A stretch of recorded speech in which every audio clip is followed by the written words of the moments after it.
Mears tries the middle. I think nothing there. I think one thing that's maybe backing these guys up a little bit is that 83 car. You know, after he got in the wall, looks like he's kind of got that outside bottled up.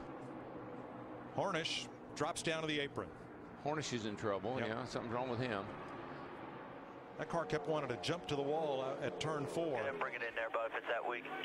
No sense in doing anything extra. Good point. It looked like the right front tire could have been soft on the car. It's hard to tell. Tony Stewart brings him back to the line. 2 laps to go.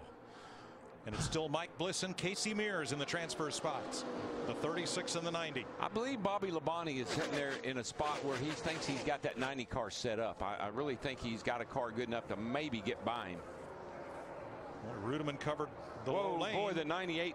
Yep. Boy, that really hurt Kasey Mears right there. The 98 turned just sideways in front of him, and we got a battle for the lead, guys. Holy cow. Kasey Mears up at the front. Here comes Scott Speed for a transfer spot. He gets past Mears on the right side of the screen. And this is all happening. They'll be coming back to the white flag next time by. That happened because the 98 car got sideways down here in 1 and 2, and they all had to back up a little bit. So now it's Bliss and Speed in the transfer spots. Can Kasey Kahne hold him off for one more lap? I think, like you said, that 14 and that 2, if they could possibly get hooked up here. And here comes Matt Kenseth. Help is on the way, Smoke, if you just hang on to her. And all Kasey Kahne and that 9 can do is just try to work him back and forth between him. I think the low place is where he needs to be, as long as they don't get the run on the high side. Looking back from the leader, Kasey Kahne. Here comes 14 on the outside.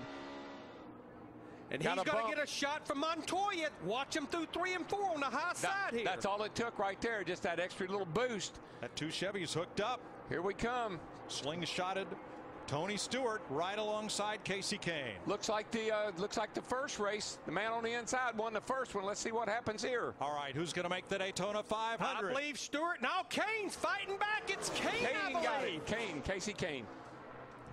By about another inch. First Daytona win of any kind for Kasey Kahne. And now we'll go back and look at the transfer spot run to the finish. Mike Bliss in the 36. It was Bliss, Speed, Mears, and Labonte to see who would get the final transfer spot.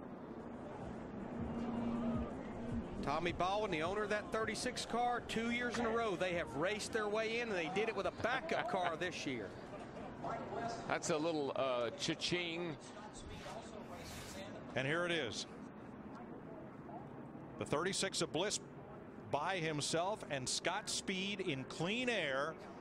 Speed makes the race, and that means that Michael Waltrip's qualifying speed will put him in the race on Sunday. But I'm going to tell you what, guys, I cannot wait to this race on Sunday. The total distance between first and second of the 2 races combined, 2/100ths of a second. Yep, tight. Good racing, good racing. Woo! Unbelievable. Here's the margin right here. That's the way it's supposed to be right here. Look at that. Oh, unbelievable. I guarantee you, and Tony Stewart was in there waving his hand, telling Montoya to come on, give me a shot.